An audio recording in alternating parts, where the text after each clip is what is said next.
안녕하세요. 보나 뭘 보나 혜정 보나 박혜정 선교사입니다. 네, 오늘과 다음 시간이 이 GMP 글 쓰는 사람들의 마지막 강의 시간입니다. 그동안 글 쓰는 선교사가 되기 위하여 노력하시면서 또 함께 글을 써주신 선교사님들께 감사드립니다. 아직 많이 서툴고 또 갈고 닦아야 할 것들이 많이 있지만 계속해서 글을 함께 써 나가길 원합니다.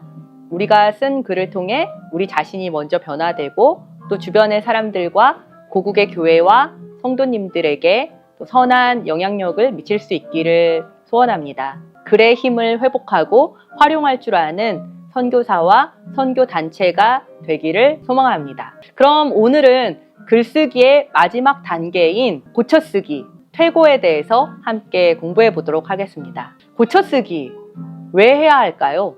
말하고자 하는 바를 잘 전달하기 위함입니다. 글을 다 쓰고 난 후에 교정, 교열 본다는 말을 많이 쓰는데요.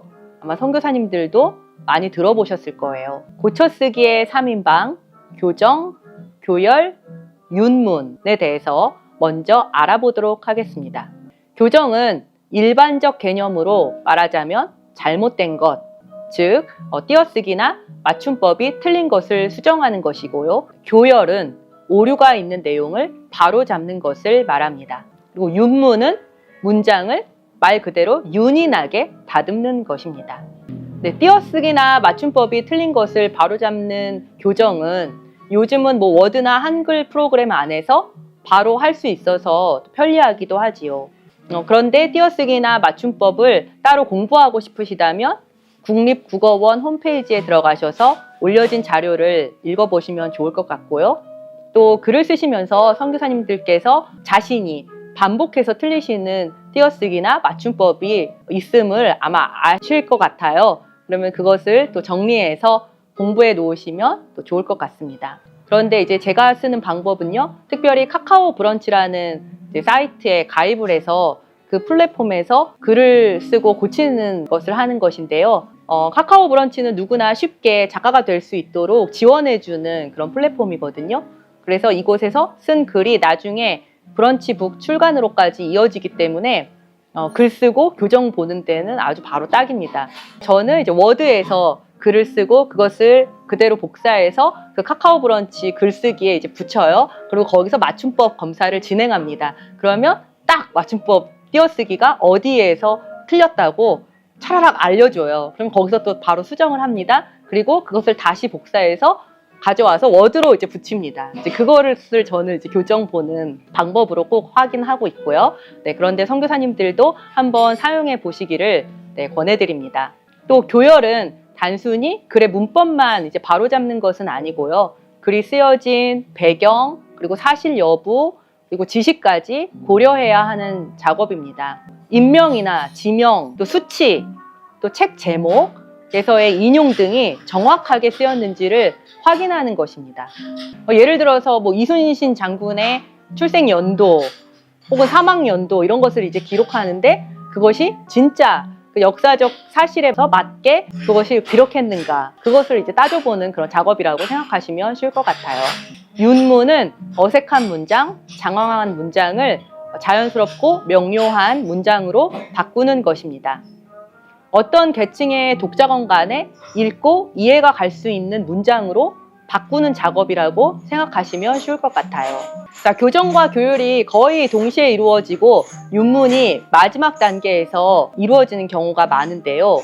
이 퇴고의 순서는 단어에서 문장으로, 문장에서 문단으로, 문단에서 전체 글로 이런 순서로 하는 것이 효과적입니다.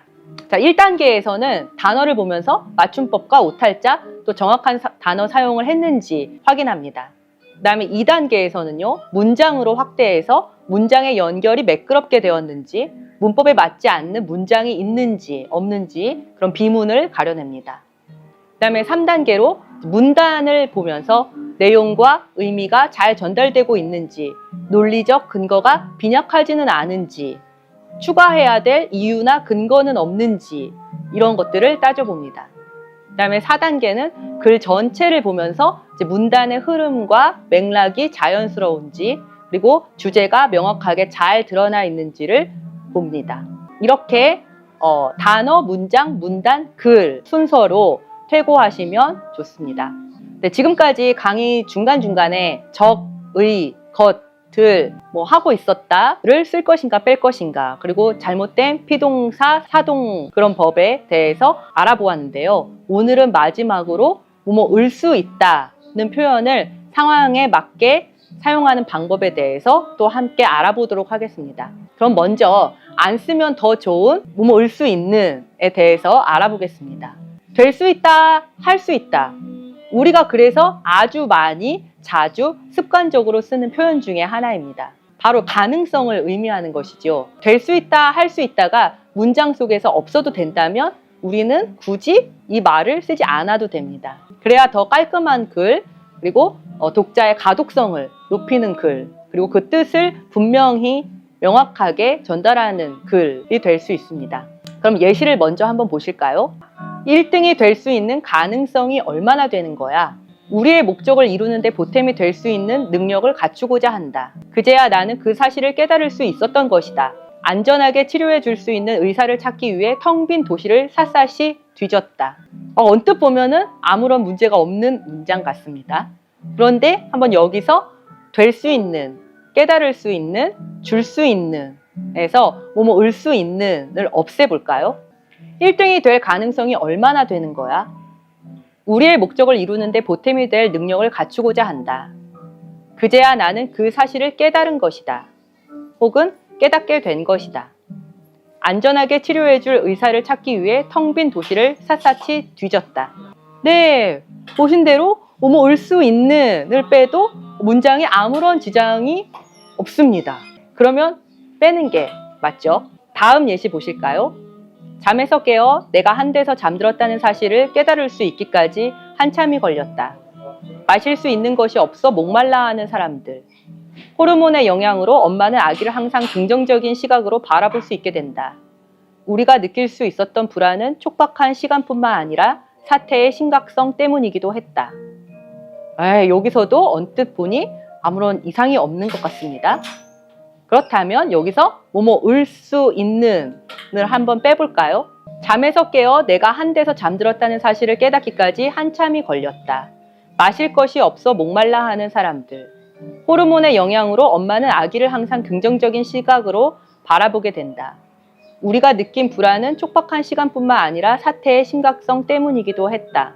을 수 있다, 을 수 있는 이 표현을 빼니까 훨씬 깔끔하게 읽힙니다. 뺄 수 있는 표현이라면 왜 빼야 할까요? 네, 글 안에서 습관적으로 쓰는 중독성이 강한 표현이지요. 올 수 있다, 할 수 있다. 근데 반면에 실제로 가능성이나 능력을 표현해야 되는 문장이 있을 수 있습니다. 반드시 써야 되는 그런 문장이죠. 이때 중복적인 표현을 피하기 위해서 이 표현을 쓰지 않아도 되는 문장에서는 의도적으로 쓰지 않는 것입니다. 가능성이 없는 경우에까지 남용하는 경우가 많아서 어색한 표현을 때로 만들기도 하는데요. 가령 할 수 있다는 괜찮지만 못할 수 있다는 어딘지 어색합니다. 같은 맥락에서 알 수 있다는 자연스럽지만 모를 수 있다, 그것은 어색하죠. 또 큰 도움이 될 수 있다는 이상하지 않지만 큰 도움이 안 될 수도 있다는 도대체 어떤 말을 하고 싶은 건지 명확하지가 않습니다. 또 그런 시도는 위험할 수 있다. 이것도 어색한 표현입니다. 이처럼 가능성을 나타내는 표현으로 꼭 써야 할 곳에 적확하게 올 수 있다를 쓰기 위해 안 써도 되는 곳에서는, 또 삭제 가능한 곳에서는 다른 표현으로 대체해 주시기를 바랍니다. 자, 이번 시간 과제는 선교사님들께서 지난 시간에 쓰셨던 설명글과 논증글을 다시 읽어보시면서 그 글 안에서 적, 의, 것, 들, 올 수 있다, 그리고 피동, 사동이 잘못 쓰였는지, 그리고 하고 있다 등에 대해서 집중적으로 한번 교정, 교열해 보시기 바랍니다. 그리고 어색한 문법 혹은 틀린 문법, 비문이 쓰여져 있는지는 아는지 확인해 보시고 문장들을 모든 사람들이 읽기 쉽도록, 그리고 뜻이 명확하게 잘 전달되도록 윤문해 주시기를 바랍니다. 그럼 오늘 퇴고 첫 번째 시간은 이것으로 마치도록 하겠습니다. 감사합니다. 다음 시간에 뵙겠습니다.